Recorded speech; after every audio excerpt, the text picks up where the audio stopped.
Bienvenue à toutes et à tous. Aujourd'hui, on plonge dans un sujet fondamental et parfois un peu surprenant, les nombres en français. On se base sur les documents que vous nous avez partagés. Oui, bonjour. C'est vrai qu'on les utilise tout le temps, hein, pour l'heure, l'âge, les prix, mais leur structure mérite qu'on s'y arrête. Exactement. Pour les dates, pour ordonner les choses aussi. C'est partout. Tout à fait. Alors, on va regarder les nombres cardinaux, 1, 2, 3, pour compter, et puis les ordinaux, premier, deuxième, troisième, pour le classement. L'idée, c'est ça. C'est de voir comment on les écrit, comment on les dit. Et surtout de pointer les petits pièges ou les logiques un peu particulières. D'accord. Alors on commence par le début. Les bases, de 0 à 20. Oui, alors là, c'est assez simple. 0, 1, 2, jusqu'à 10. Puis 11, 12, 13, 14, 15, 16. Là, c'est encore des mots uniques. C'est ça.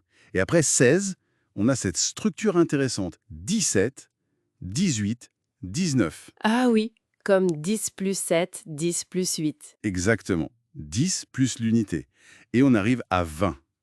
Jusque-là, ça va, normalement. Oui, ça roule. Bon, et ensuite de 21 à 69. Alors là, on entre dans une certaine régularité. On a les dizaines, 20, 30, 40, 50, 60. Et on ajoute l'unité derrière, c'est ça? Genre 32, 45. Voilà. 30-2,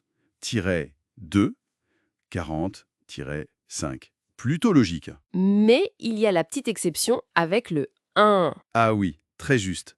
Pour 21, 31, 41, 51, 61, on dit 20 et 1, 30 et 1, avec et sans le trait d'union. D'accord, 21, bon, C'est un petit détail, mais c'est la règle. et c'est là. Enfin, c'est vrai que ça se corse un peu, n'est-ce pas? La fameuse zone 70-99. Ah, la voilà. Oui, la zone un peu particulière du français de France, on va dire. Parce que dans d'autres pays francophones, c'est différent. Oui, en Suisse ou en Belgique, par exemple, on utilise 70 et 90 pour 90. C'est plus régulier, quoi. D'accord. Mais en France, alors, ce 70, On prend 60 et on ajoute 10. Donc 70. 60 plus 10, ah oui, Et du coup, pour 71, ça donne 71. On reprend le « du 21, mais avec 11. 60 et 11, pas 70, hein. Non, non. 71, puis 72, 73, jusqu'à 79. On repart sur la base de 10, 11, 12, etc. après 60. D'accord, faut suivre. Et après 79, on arrive à 80, changement de logique, Complètement. Là, on ne continue pas sur 60. On passe à 80. 80, littéralement 4 fois 20. Exactement. C'est un reste très clair d'un ancien système de comptage par base 20, le système vigésimal. Fascinant. Et ce S à la fin de 80, Très important, oui. Il est là pour 80 tout rond. 80 pile. Mais attention, oui. dès qu'on ajoute un chiffre après, il disparaît.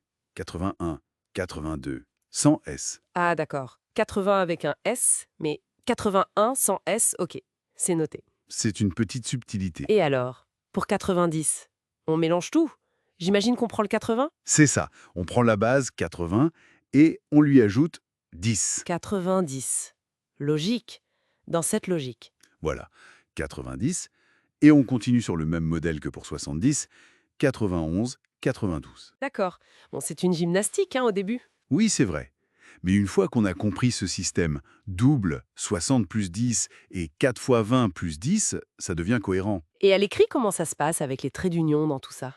La règle générale, depuis la réforme de l'orthographe de 1990, c'est de mettre des traits d'union entre tous les éléments d'un nombre composé. Donc 32, 45, mais aussi 95. Oui, 95. Sauf. Sauf quand il y a et, comme 20 et 1, 71. Exactement. Le « et » remplace le trait d'union, en quelque sorte. 20 et 1, D'accord. Et à l'oral, on croit ça tout le temps. Pour l'heure, par exemple? oui, il est 19h30.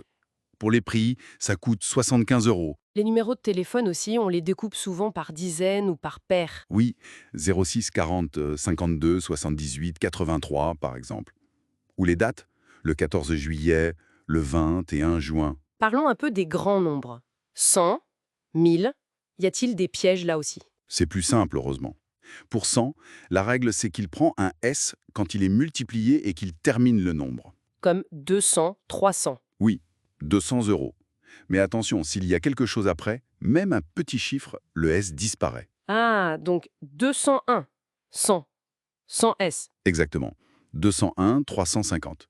Pas de S. Et pour 1000, Alors 1000, c'est encore plus simple. Il est invariable. Jamais de S. jamais.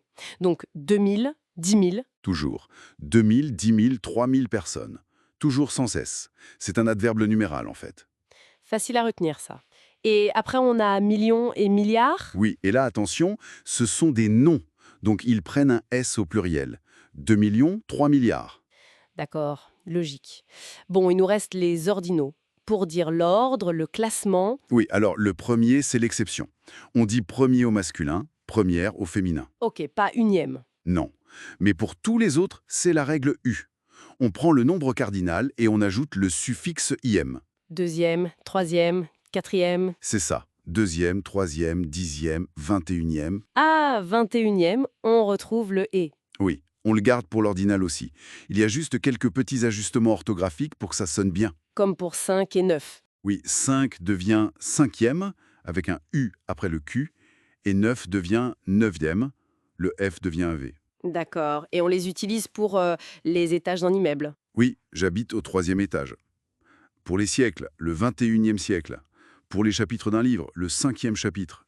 Pour un classement, il est arrivé 2e. Bon, alors, si on essaie de résumer tout ça, qu'est-ce qu'il faut vraiment retenir? Je dirais, maîtriser la base. 0 avant, c'est essentiel. Apprendre les dizaines, Comprendre cette fameuse logique un peu tordue pour 70, 60 plus 10, 80, 4 fois 20 et 90, 80 plus 10. exactement. Se souvenir de la liaison avec et 1. Notez que 1000 ne prend jamais de S. Et le suffixe IM pour les ordinaux, sauf pour premier. Voilà, en gros, ce sont les points clés. Ce qui est fascinant, c'est de voir comment cette structure, notamment avec 80, garde la trace vivante d'un système de comptage très ancien, le système vigésimal. La langue est comme une archive. C'est vrai, ça donne à réfléchir. Ça soulève une question intéressante, non? Comment les systèmes de numération dans d'autres langues, eux aussi, reflètent peut-être des histoires culturelles, des façons de penser différentes. Tout à fait. C'est une belle piste pour continuer à explorer la richesse des langues et ce qu'elles nous disent sur nous-mêmes.